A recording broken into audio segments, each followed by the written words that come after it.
মুগা শিল্পক লৈ চৰকাৰৰ অভিলাষী প্ৰকল্প একেবাৰে ফাৰ্মৰ পৰা ফৰেইন পাবগৈ মুগা 411 কোটি টকাৰ চেনেহজুৰি প্ৰকল্প আৰু শিপিনী বণীসকলৰ উৎপাদন যাতে বিশ্বজনীন হয় গোটেই ফাৰ্মৰ পৰা ফৰেইনলৈকে সকলোবিলাকক সামৰি লোৱা হৈছে। পিছে এটেনশ্যন কেন্দ্ৰীয় বস্ত্ৰ ৰাজ্যিক মন্ত্ৰী পবিত্ৰ মাৰ্ঘেৰিটা ডাঙৰীয়া মুগাৰ ব্যৱসায়িক গুৰুত্ব বিশ্বজনীন কৰাৰ প্ৰয়াস কৰিছে এয়া ভাল কথা।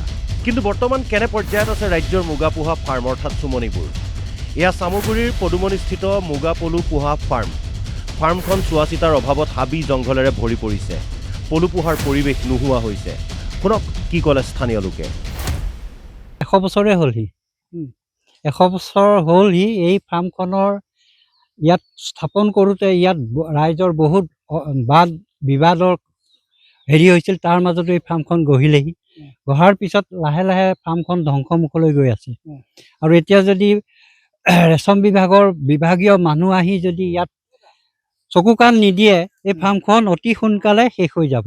গতিকে আমি আপোনালোকৰ থ্ৰুৱেদি এটা কাটৰ অনুৰোধ কৰিছোঁ যাতে স্থানীয় লোকসকলেও মুগা পোহাত সহায় কৰাকৈ ইয়াত ফাৰ্মখন যাতে পুনৰ নতুনকৈ আকৌ ইয়াত স্থাপন কৰাৰ ভাল হেৰি এটা পদক্ষেপ লয়। এখন বিশাল ফাৰ্ম, পিছে কৰ্মচাৰী মাত্ৰ 2জন নে 3জন। কৰ্মীৰ অভাৱত বিধ্বস্ত অৱস্থা ফাৰ্মৰ। এনে পৰিৱেশত কোনোবা মুগা পালকে পলু পুহিব পাৰিবনে?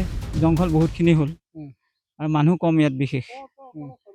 আৰু কিহৰ কাৰণে ধৰক বিশেষ কৰ্মীৰ অভাৱ। মই অকলে কি কৰিম? আৰু আগতেওতো আপোনালোকে দেখিছে ইয়াত 1 বছৰ ইনচাৰ্জেই নাই বা চকীদাৰো নাই। এতিয়া নতুনকৈ দিছে এজন ইনচাৰ্জ চকীদাৰ। সেই 3জনে মিলি পেলাই ষ্টাফটোত কাম বন কৰি থকা হয়। আৰু তাৰ বাদেতো উপায় নাই। চৰকাৰক একটাই আহ্বান, আমাৰ নিচিনা কৰ্মী দিয়ক, তেতিয়া ফাৰ্ম উন্নতি হ'ব, বহুতখিনি সুবিধা হ'ব। চাফ চিকুণ নকৰাৰ ফলত হাবি জংঘলেৰে ভৰি পৰিছে ফাৰ্মখন। হাতীয়েও আহি উপদ্ৰৱ চলায়। মুগা পালকে ভয় কৰে। বহুত জংঘল হৈ আছে এইখিনিত। হাতীও আহে, হাতী আহিখিনি গছ গছনি ভঙায়, জংঘল ডেৰ ভঙাইছে এইখিনিত। আৰু ৰাতি সন্ধিয়া ইয়াত মানে গোটেই খোপা জংঘলেই মানে। ইয়াত পলু পুহিবলৈ মানুহ আহেনে? মাজত আহিছিলে, এই 2 মাহমান আগত আহিছিলে। এইখিনি অলপ পাইছে সিহঁতে। ইয়াত পলু পোহাৰ যিটো সুবিধা, যি পৰ্যাপ্ত পৰিমাণৰ সুবিধা, সেইসমূহ আছে নাই? আছে, থকা মেলাটো আছে, কিন্তু মানে অকণমান জংঘলটো কাটিব লাগে। আৰু গছ গছনিসমূহ কেনেকুৱা? গছ গছনিখিনি আছে, যথেষ্ট আছে, আৰু আমি নতুনকৈ লগাই আছোঁ। এয়া মৰিগাঁও জিলাত থকা এখন চুম গছৰ ফাৰ্ম। মাজে সময়ে পালকে ইয়াত মুগা পোহে।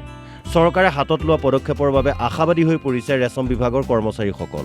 চেনেহজুৰি প্ৰকল্প সঠিকভাৱে ৰূপায়ণ কৰিলে অধিক লাভৱান হ'ব মুগা পালকসকল।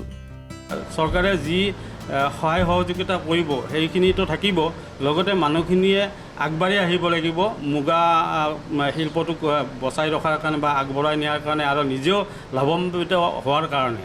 গতিকে এইটো কৰিব যোৱাতে প্ৰধানতঃ আমাৰ মৰিগাঁও জিলাত 9খন ফাৰ্ম চেণ্টাৰ যদিও আছে, তাৰ ভিতৰত 2খন আমাৰ চুমনি আছে। ধেমাজি, লখিমপুৰ এইবিলাকৰ পৰা পলুপালক আহি পেলাই বছৰি যথেষ্ট পলু উৎপাদন কৰি পেলাই লাভ অৰ্জন কৰিব পাৰিছে।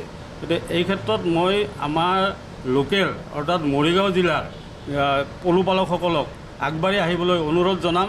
মৰিগাঁৱৰ পৰা দিগন্ত কুমাৰ ডেকা আৰু চামগুৰিৰ পৰা অভিজিত বৰাৰ ৰিপৰ্ট, অসম লাইভ 24।